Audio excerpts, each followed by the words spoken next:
The most important question I got was, what is your legacy? Not a material legacy, but if life stops now, how do you want to be remembered? What is your frequency legacy? The Phoenix Frequency podcasts are results from that question. When all seemed burnt in your life, the fertile ash of a phoenix is filled with compassion, love, forgiveness, empowerment, intuition, wisdom, generosity, creativity, resilience, a balance of an evolution and involution, what is needed to rise. I am Nienke van Bezooijen and I live my Phoenix frequencies. On a weekly basis, I share my insights, my resources, and I have guests who phoenix themselves. If it resonates to you, you're welcome to rise.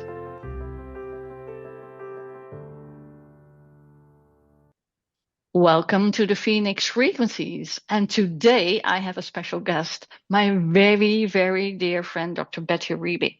I met Dr. Betty, I think 7 years ago, something like that, in Los Angeles. She was a speaker at a global women's conference, and something drew me to her. She was publishing her wonderful book, Values, at that time, and just had a presentation about it. And I waited in line. And although I was advised not to show up with her because she was way too important to make contact with, I ignored everybody and I just waited in line until she was available. And the rest is history. So welcome, Dr. Betty. I'm so happy I have you here on the Phoenix Frequencies recording. So where are you? What are you doing? And what makes you a phoenix? I want to know everything for my audience. I know a lot, but still. Thank you so much, Nienke. I can't believe it's only been 7 years because it feels like we've known each other for centuries from day one. And I remember that moment when you walked up. It was right after I delivered my keynote. Out of nowhere, you showed up. You waited until everybody was gone, and then you came up to me. Instantaneously, it was like the positive and negative, like they attract for both of us, regardless of time and space didn't matter in that moment. You know, what's interesting is time and space don't really matter, period. Whenever you and I get together, you've become my bosom sister. Things that have happened, transpired throughout both of our lives during these last 7 years. Really, only 7 years? Something like that. Maybe 8, but not longer. So I am in Colombia, in Cartagena, Colombia, and you've been here. Yeah, you're one of very few handful of friends that I have brought here, and you are my sister. And so you know that when I come to my mother country, I come to relax. We're celebrating our 15th year anniversary with my husband. And so we always come home, and this feels like our first home, not really our second home anymore. It just feels like our first home. And that's what we're doing here. Phoenix, interesting word. I think throughout my life, time and space have not been a part of my vocabulary. I think I'm learning more and more. Einstein knew so much, and yet he found that he knew so little, right? And I feel like the more I learn about my reason for being on earth, the more I learn about how my brain works, the more I learn about just the world in general, the more things become so small. It's no longer a vast out there. It is now a place where I can envision things that would have been impossible for me to even envision just as, as late as 7 years ago, or even a year ago, when my life completely changed again. Yeah, you are quite a phoenix. You did some stuff there. I think first, coming from Colombia to the United States was the first thing. What I like so much about you, you took all learning opportunities to settle and make things work. Yes, going to the United States from Bogota at a time in my life when I was becoming a young lady. So if you think about being 12 years old, epitome of your formative years, you're becoming a woman. You are starting to really reason things from a sort of an adult perspective. You're prefrontal cortex isn't fully developed yet, but as a woman, you start deciphering things, and having my mother stop the clock for a moment so that I could make a decision that was going to affect the rest of my life was huge for me. And it was a paradigm shift. So I went from being the daughter of my daddy and daddy's little girl, being someone who was significant in the neighborhood, and then going in an airplane ride and becoming completely poor from being very wealthy, becoming a person who was relied on to maintain the household, to raise my little brother who was 6 years old, to study, to clean, to do things that I'd never done before. I never cooked. I never even made a cup of coffee, to do the banking at 12, to open up accounts and to keep the checkbook and to translate all of these things. But being a life learner and being so inquisitive without judgment has been just such a blessing in my life, because I have welcomed change with open arms. I have welcomed change as an opportunity to expand my brain, expand my horizons. Open your heart. Oh my gosh, yes. Open my heart. By opening my heart, I have allowed, you call it frequency, the opportunity to engage in a deeper way than what would have been possible for me otherwise. Mm-hmm. Deeper, faster, where time and space don't matter, where the depth of the difference that we can make becomes attainable. In the past, I used to look at Princess Diana, Mother Teresa, Mahatma Gandhi, Jesus Christ, Muhammad. I mean, there's just so many different people in history. Galileo, Leonardo da Vinci, so many different people that we all think, wow. And all of a sudden, I'm looking at them as peers, and I'm looking at them as the possibility of wow, but looking at them as having been the pioneer after pioneer that opened up doors deeper so that we can now walk in and we can now make a difference for generations to come. Yeah, what I hear there is don't put them on a pedestal, but see them as people who pave the path together so we can step on it. You can work on the work they created. So it's all part of a chain, isn't it? It is. It's much like when I did my dissertation. The last chapter of my dissertation is a chapter where the author, the scholar, will write about our own biases with which we wrote, our own biases with which we took the study. And then we give possibilities for other people to come and take what we did and take it at a different level and take it deeper. I feel like we are in this relay of life where generations past, our ancestors, whomever it was that were passed from behind, that they lit that torch and they passed it into us and broke the sheath of life and death so that they could just penetrate through with that lit torch. And then here we are with a torch ready to be lit. And then we just put our torch right up to them.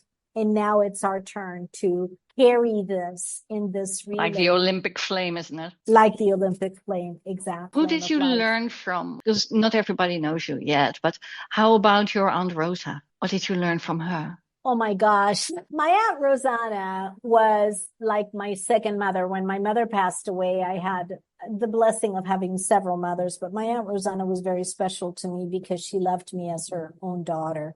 She passed away of 101 years, and in her 90s, she taught me things that I'm just now learning from a professor of physics. The things that she knew, she was just an old soul who was wise beyond her century of life. Emma. Like Emma for you. My Aunt Rosanna for me was the spring of knowledge that had the scientific proof through the heart. So what I learned from her, I learned intuitively through the heart, and I am now attaching the scientific proof by just, again, learning more about how the world really forgiveness, for example. I learned from her when my husband and I were separated. We've loved each other dearly, dearly, dearly. I couldn't find the way to his heart. And she said, I want you to just think of the virtues. Only send him the virtues, and you're going to see him blossom like a rose and really understand your heart, and he will see your heart. And I'm like, how is he going to do that? She said, just trust me on this. And just like she said it, and I started just really meditating on only his virtues. And he started seeing only my virtues, and we started seeing the goodness in each other. And today we're completely inseparable. And that was less than, about 7 years ago, when all of this happened. She taught me that there is no time and space. She taught me about forgiveness and the energy of forgiveness, about teaching the world the goodness in life, taught me about being an inquiry, having that innocent curiosity. I wasn't supposed to live when I was born. My father was an alcoholic when he used to beat up my mother in utero. When I was born, the doctor said, get the funeral arrangements made. And she didn't believe it. She knew that I was going to live, even though I was the size of a rat, and I looked like a rat, and I was limp and had no life. And she knew, and a month later, she was naming me Betty, the tiniest little name. And lo and behold, my name Batia in Hebrew, it means consecrated to God.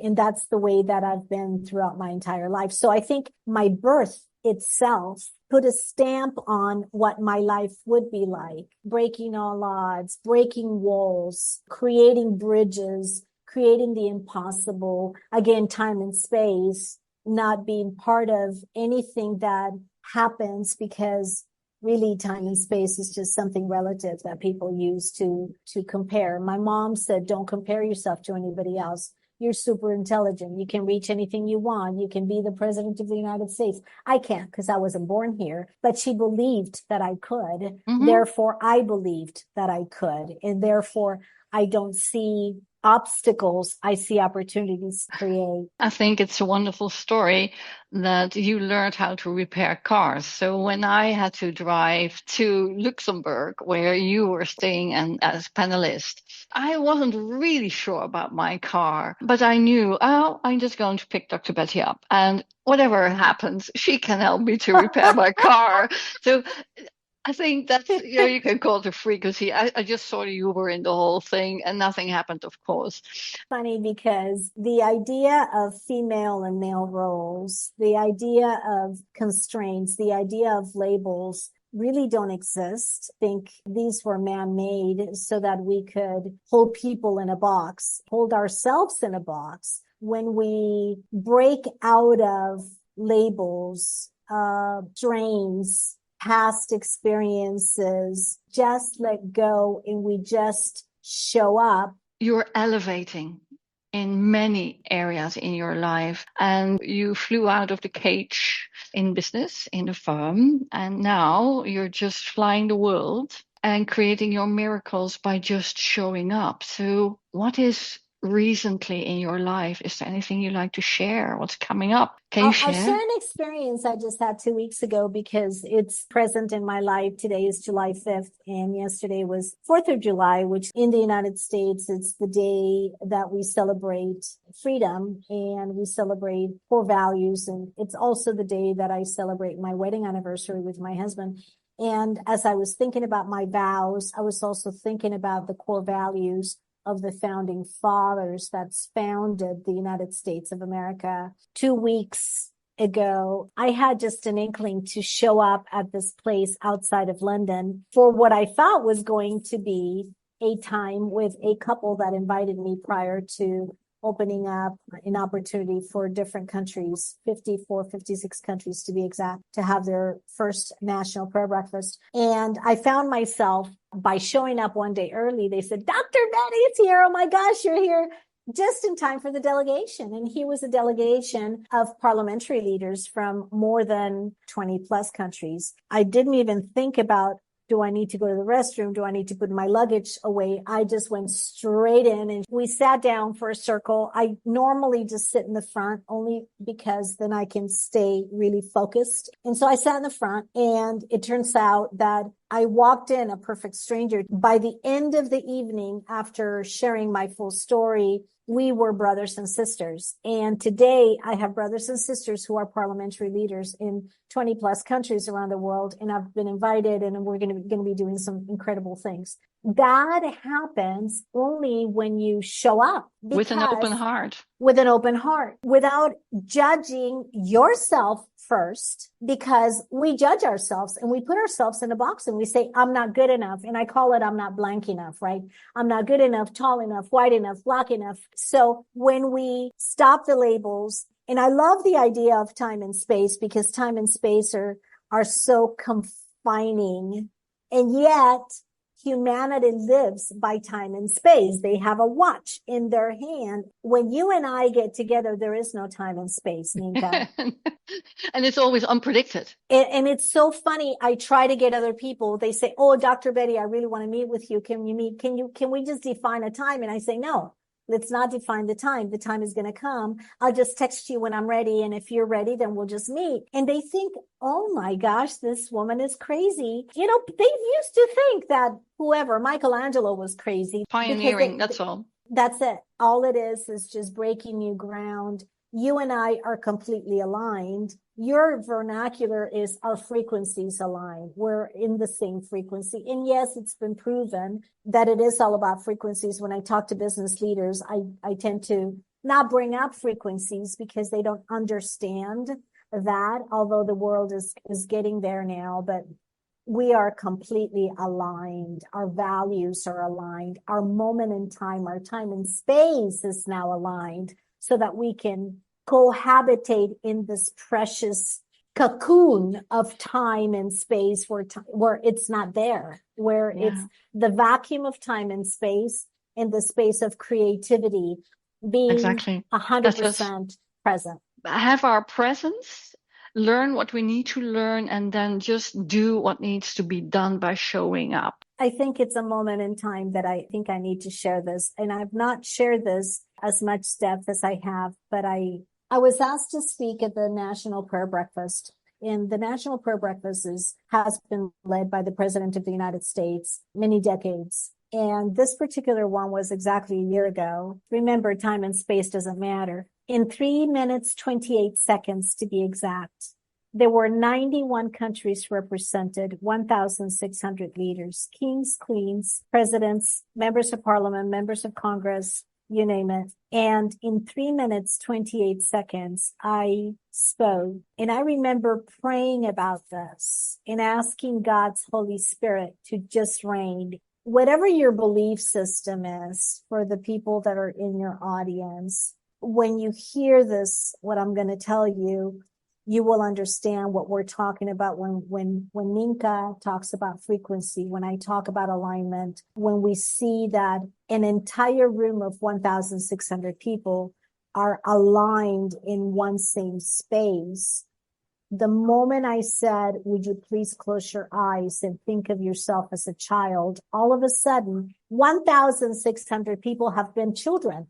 1,600 people got themselves anchored in a moment in time when they were vulnerable, when they didn't judge other people because of color, race, socioeconomic background, sexual orientation. All of a sudden, we all became children. And even the Bible says you must be as a child, right, to enter the kingdom of heaven. But us living our life from a place of innocent curiosity. It's not curiosity to judge. In a split of a second, bam, we were all transported to our childhood, and we were open with innocent curiosity. And then everybody just fit in. There was no longer time and space. There was no longer judgment. There was the opening of the hearts of the Queen Rania was there, her husband from Jordan. All of these people, from the highest of the highs to the lowest of the lows, even the people that were serving were stopped. And then in 3 minutes, 28 seconds, when I came down, you could have heard a pin drop of what was said. What was said does not matter. What matters in the story is how the possibility of stopping time and space, the possibility of creating something that is completely unprecedented. In London 2 weeks ago, this experience that I just said, I shared, and one of the ladies, part of parliament in a country in Africa, said, I was in the audience when you said that, and my entire table stood up immediately when you came down because we could not believe what you did in such a short period of time. And then all of a sudden I had immediate confirmation of what happened exactly 18 months ago. This is what happens when we show up. I could have thought, but I'm an immigrant from Colombia. I'm the only non-government official who's speaking. And oh my gosh, they're giving me 5 to 7 minutes. I didn't even use up my entire time. It was just so beautiful and so smooth and so elegantly simple. So that's who you are to me. And I love you for it. Thank you. Our time together is always so very special to your language because our frequencies are identical. And, even for your audience, I'll tell them, I feel you and you feel me. I know when things are happening with you and I just ping you. Are you okay? And you say, oh my gosh, you wouldn't believe. Immediately we get on the phone, we go very deep, and it could be a 3-minute conversation, a 5-minute conversation, or a 2-hour conversation. They're just as impactful. And likewise, you do the same for me in times in my life when I've been stuck in a place or felt like I was in a square place and I was the round hole. You would just text me, hey, are you okay? I'm with you. That's all you've said. I'm with you. And I've just known you're right there. So what a beautiful experience to have at a time and place where the world is starving for true connections. And how wonderful that you and I can come together and hopefully explain to your audience and decipher it and make it such a simple thing. When two people come together and just show up without expecting anything in return, without putting any labels on ourselves or on each other, but just show up completely open, it's like an atomic bomb that happens. It's like the neutrons and the protons come in and we explode one another and create something completely unprecedented. And it happens every single time with us. Exactly. And I think everybody can do it if you're open to it. And if there is one message from this episode, it's just stay open, come from your heart, and show up without an agenda. Show up just because you can. And we all can. I think we are one of so many people on this earth in this moment. We think that we don't have the power to make an impact, but really we do. If you think you can or you can't, you're going to be right. So which is it? We have a choice to make. At the end of the day, our spirit is going to continue, but our body is going to be gone. And this particular body, this particular life we have is finite. And we get to make a choice. At the end of our life, we're going to be looking back at this life and we're going to either be proud of what we created or we're going to have regrets. We can leave with pride and honor and feeling like, wow, she made a difference. I made a difference. It mattered that I was here. And when I say it mattered, there's a play in words here, matter. Matter is the same. Carbon is the same from carbon to a diamond. The only difference between a carbon and a diamond, the same thing that they're made of. The only difference is how they're organized. Do you want to be a carbon or do you want to be a diamond? Because you can be either. And I think always in my introductions, I say, what is your legacy? The most important question is, what is your legacy? Not the material legacy, but how do you want to be remembered for how you show up? I think you have a huge legacy, and that's not the material one, but what you're willing to pass on the torch, create light for life, what's to come. Wouldn't it be wonderful if all of our epitaphs said simply, she made a difference. He made a difference.